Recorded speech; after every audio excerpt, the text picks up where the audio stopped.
Kennedy കരിമ്പൻകാലായിൽ വീണ്ടും നിങ്ങളോ?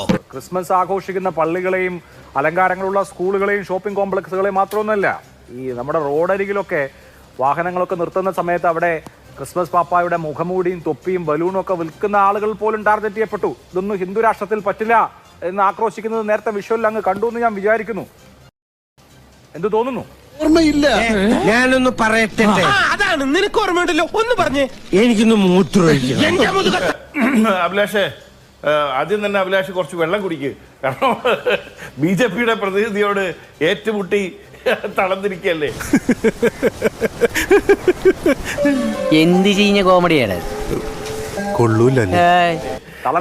ആദ്യം പറയാം അഭിലാഷ്, ഒരു കാര്യം. അല്ല, തളരരുത്. കാരണം ഞാൻ പറയുമ്പോൾ ബുദ്ധിമുട്ട് തോന്നരുത്. ഒരു കൊട്ടേഷൻ എടുത്താൽ അത് കൃത്യമായി നടപ്പാക്കണം. തളരരുത്. ഞാനൊരു കാര്യം പച്ചയ്ക്ക് പറയാം. മതേതരത്വത്തിന് വേണ്ടി എടുക്കുന്നത് കൊട്ടേഷനല്ല, നമ്മുടെ സാമൂഹ്യ ഉത്തരവാദിത്തമല്ലേ ശ്രീ കെന്നഡി കരിമ്പൻകാലായി? നീ ഇങ്ങനെ ഓരോ മണ്ടത്തരങ്ങൾ പറഞ്ഞ് അവസാനം ഇരുട്ടടി കിട്ടുമ്പോ വിവരം മനസ്സിലാവും. അയ്യോ, നമസ്കാരം. ഞാൻ പറയുമ്പോൾ ബാക്കി കേക്ക്, എന്നിട്ട് കേട്ടിട്ട് പറഞ്ഞോ. അതായത് വടക്കേ ഇന്ത്യയിൽ നമുക്ക് ഇത്തരം വിഷയങ്ങൾ ഉണ്ടാകുന്നത് സ്വാഭാവികമായിട്ട് നമ്മൾ കാണുന്നുണ്ട്. കുറച്ച് അക്രമങ്ങൾ നടക്കുന്നുണ്ട്, അല്ലെ കൂടുതൽ തന്നെ നടക്കുന്നുണ്ട്. പക്ഷേ ഇപ്പോൾ ഒരു പുരോഹിതനെ അവിടെ കൊണ്ടിരുത്തി, ഞാൻ ബഹുമാനിക്കുന്ന എൻ്റെ ഒരു സുഹൃത്തു കൂടിയാണ്. പക്ഷെ അദ്ദേഹം വിദേശത്തൊക്കെ കറങ്ങിയിട്ട് ആകെ ഇന്ത്യയിൽ ഈ ന്യൂനപക്ഷങ്ങൾക്കെതിരെ നടക്കുന്നത് മാത്രമേ കണ്ടുള്ളൂ. പക്ഷെ ലോകത്ത് സ്വന്തം നേർ സഹോദരങ്ങൾക്കെതിരെ നടക്കുന്നത് അദ്ദേഹം കണ്ടുമില്ല, കേട്ടുമില്ല. നന്നായിരിക്കട്ടെ. പാതി അടഞ്ഞ ചെവിയും പാതി അടഞ്ഞ കണ്ണുമായി ഒരു പുരോഹിതൻ നമുക്ക് വേണ്ട വിധം അത് ചികിത്സിക്കാം. മനസ്സിലായില്ലേ? മനസ്സിലായി. ശ്രീ കെന്നഡി, അദ്ദേഹം ഭാരത ക്രൈസ്തവ സഭയുടെ പ്രതിനിധിയായിട്ടുള്ള പുരോഹിതനല്ലേ? അപ്പൊ അദ്ദേഹത്തിന്റെ സ്വന്തം സഹോദരങ്ങൾ, അദ്ദേഹത്തിന്റെ ചർച്ചിൽപ്പെട്ടതും അദ്ദേഹത്തിന്റെ വിശ്വാസം പിന്തുടരുന്നതുമായിട്ടുള്ള സഹോദരങ്ങൾ ആക്രമിക്കപ്പെടുമ്പോ, ക്രിസ്മസ് ആഘോഷിക്കുന്നതിന് അടിച്ചോടിക്കപ്പെടുമ്പോ വേദന ഉണ്ടാവും. അത് സ്വാഭാവികമല്ല, ഒരു മാനുഷിക ഭാവമാണ്, മനുഷ്യന്മാരായ ആളുകൾക്കുള്ളതാണ്. എനിക്കറിയില്ല. പിന്നെ അല്ല, ഞാനൊക്കെ മൃഗത്തിൽപ്പെട്ട, അതുകൊണ്ടാണല്ലോ ഞാൻ ഇങ്ങനെ സംസാരിക്കുന്നത്. അതെ, ഇവൻ ആളും ഉണ്ടെങ്കിലും തന്തക്ക് പറക്കാത്തവനാ. അതായത് ഇന്ത്യ പോലുള്ളൊരു മഹാരാജ്യത്തിൽ ഇപ്പോ എനിക്ക് തോന്നുന്നു 24 മണിക്കൂറെങ്കിലും നല്ല ഗാഢമായ സെർച്ചിന് ശേഷം കുറച്ച് വീഡിയോസ് ഒക്കെ സംഘടിപ്പിച്ച്, എത്രത്തോളം സത്യമുണ്ടെന്ന് എനിക്ക് അറിഞ്ഞുകൂടാ, പകുതിയിൽ കൂടുതൽ ഫേക്ക് ആവാനാണ് അഭിലാഷ് കാണിച്ച വീഡിയോകളിൽ കൂടുതലും ഫേക്ക് ആവാനാണ് സാധ്യതയെന്ന് ഞാൻ കരുതുന്നു. സാധാരണ ഭ്രാന്തിളകിയ ഏതെങ്കിലും ഉറപ്പുള്ള മുറിക്കകത്ത് പൂട്ടിയിടുക പതിവ്. പൂട്ട് പൊട്ടിച്ചിറങ്ങിയതോ അല്ലെങ്കിൽ വീട്ടുകാർക്ക് ബാധ്യതയായിട്ട് തുറന്നു വിട്ടതോ? വന്നു. പക്ഷേ അഭിലാഷ് മനസ്സിലാക്കൂ, ഈ ലോകത്ത് 10,000 നൈജീരിയയിൽ കൊല്ലപ്പെടുന്നു, 10,000 കെനിയയിൽ കൊല്ലപ്പെടുന്നു, നടക്കുന്നു.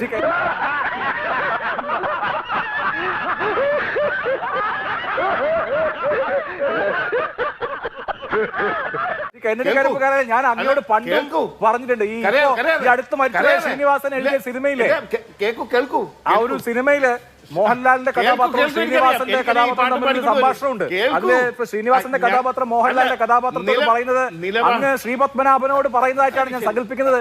തല്ലിക്കോളൂ, എത്ര വേണമെങ്കിലും തല്ലിക്കോളൂ.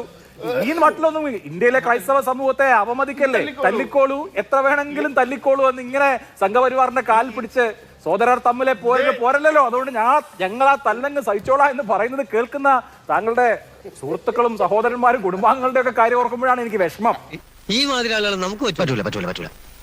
അല്ല അഭിലാഷ്, ഞാൻ മറ്റൊരു ആംഗിളാ പറയുന്നത്. ഞാൻ അഭിലാഷിന് എന്റെ ചേട് കാണിച്ചു തരുന്നു. തല്ലിക്കോളൂ, ശരി, എത്ര വേണേ തല്ലിക്കോളൂ. ഞാൻ സത്യം പറയും, ഞാൻ സത്യം പറയും. തല്ലിക്കോളൂ, എത്ര വേണമെങ്കിലും. ഞാൻ പറയട്ടെ ഏതായാലും ഇത് ലോകത്തെ ഇതിനെ ഒരിക്കലും ഞാൻ കുറച്ച് കാണുന്നില്ല. ആദ്യം തന്നെ ഞാൻ പറയട്ടെ, ഒരു വാർത്ത കൊടുക്കേണ്ടതാണ്. താങ്കൾ ഇതിനെ കുറച്ച് കാണുന്നില്ല എന്നുള്ളത്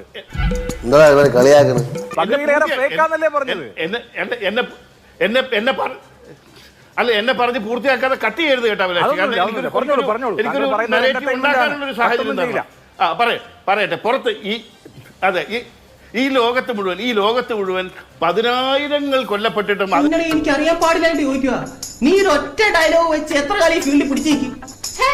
അതിനെക്കുറിച്ച് ഒരു വാക്ക് പോലും ഉരിയാടാതെ അതും ലോകത്ത് 50ഓ 55ഓ മുസ്ലിം രാജ്യം ഉണ്ടായിരിക്കെ ഒരൊറ്റ അഭയാർത്ഥിയെയും എടുക്കാത്ത മുസ്ലിം രാജ്യങ്ങൾ ഈ അഭയാർത്ഥികൾ മുഴുവൻ ക്രിസ്ത്യൻ രാഷ്ട്രങ്ങളിലേക്ക് കുടിയേറി അവിടെ കാണിക്കുന്ന തോന്നിയാസങ്ങൾ, താന്തോന്നിത്തരങ്ങൾ, അവിടെ കാണിക്കുന്ന അക്രമങ്ങൾ, അവിടെ പൗരത്വം കൊടുത്തിട്ട് ഇപ്പൊ ആ രാഷ്ട്രങ്ങൾ അനുഭവിക്കുന്ന ഗതികേടുകൾ, ഇതൊന്നും ആ പുരോഹിതൻ കാണാതെ കേൾക്കാതെ ഉരിയാടാതെ നന്മയുടെ പ്രതിരൂപമായി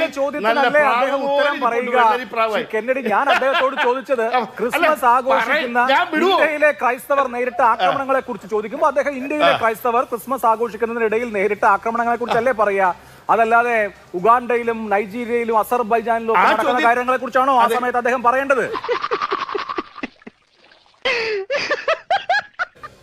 സ്വന്തം സഹോദരങ്ങൾ ആക്രമിക്കപ്പെടുന്നതിനെ കുറിച്ച് ഒരു പറയുമ്പോൾ എന്തുകൊണ്ടാണ് ഇത്ര വൈക്ലഭ്യം അക്കാര്യത്തിൽ? ഒരു പുരോഹിത വേഷത്തിൽ വന്ന് ഇങ്ങനെയൊക്കെ പറയാമോ?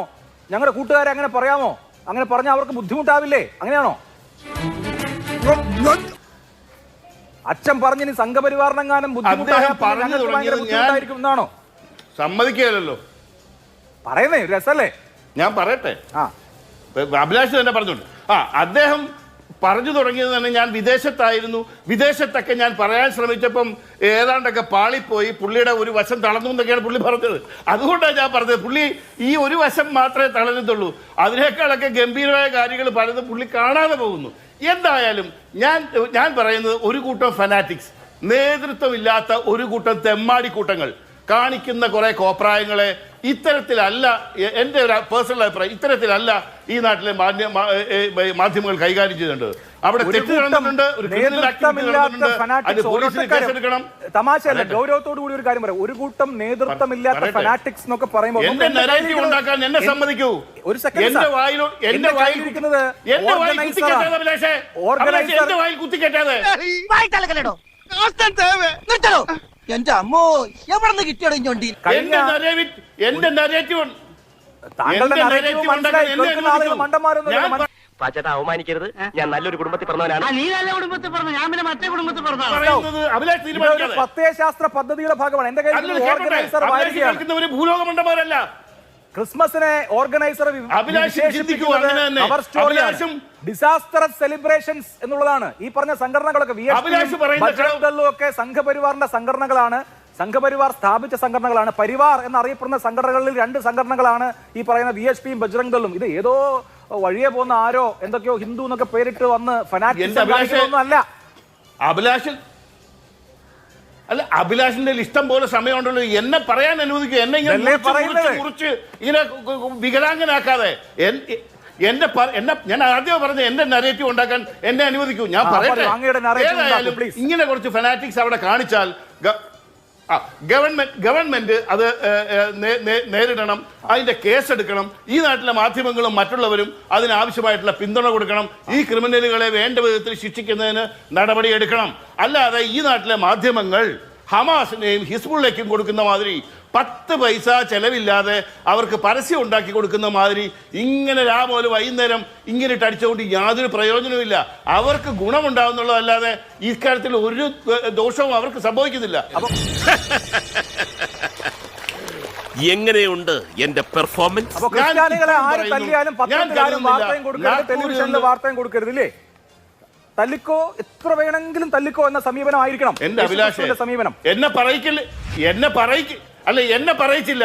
ശ്രീ ദീപക് തടസ്സപ്പെടുത്തി എന്നെ പറയിക്കല്ല.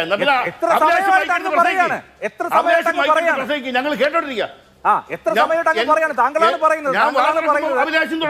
താങ്കൾ പറഞ്ഞ കാര്യത്തിൽ ഞാനൊരു കമന്റ് പറഞ്ഞതല്ലേ? താങ്കൾ പറഞ്ഞു ഇതൊന്നും വാർത്ത കൊടുക്കരുത്, ഈ ദൃശ്യങ്ങളൊന്നും കാണിക്കരുതെന്നല്ലേ പറഞ്ഞത്? അതാ പറഞ്ഞ ഇന്ത്യയിൽ ക്രിസ്ത്യാനിയെ ആര് തല്ലിയാലും കൊന്നാലും പത്രങ്ങളൊന്നും വാർത്ത കൊടുത്ത് ബുദ്ധിമുട്ടിക്കരുത് എന്നല്ലേ പറഞ്ഞത്? ചാനലുകളൊന്നും ഇത് കൊടുക്കരുത് എന്നല്ലേ പറഞ്ഞത്? എനിക്ക് മനസ്സിലായി. ഓക്കെ, ഞാൻ അങ്ങയുടെ പ്ലീ അംഗീകരിച്ചു. മതിയോ? അല്ല, ഈ നാട്ടിൽ ഹമാസിനെയും ഹിസ്ബുള്ളയെയും പരിപോഷിപ്പിക്കുന്ന മാതിരി തെമ്മാടികളെ പ്രൊമോട്ട് ചെയ്യുന്ന ഒരു ഏർപ്പാടിൽ നിന്ന് മാറി സർക്കാരിനും പോലീസിനും ഒക്കെ സഹായകരമായ കാര്യങ്ങൾ ചെയ്യുകയും അവരുടെ ഇത്തരം ഇടവേള വേണം. ബജ്രംഗ് ദളും ഹിന്ദു രാഷ്ട്ര ദളും ഒക്കെ അല്ലേ?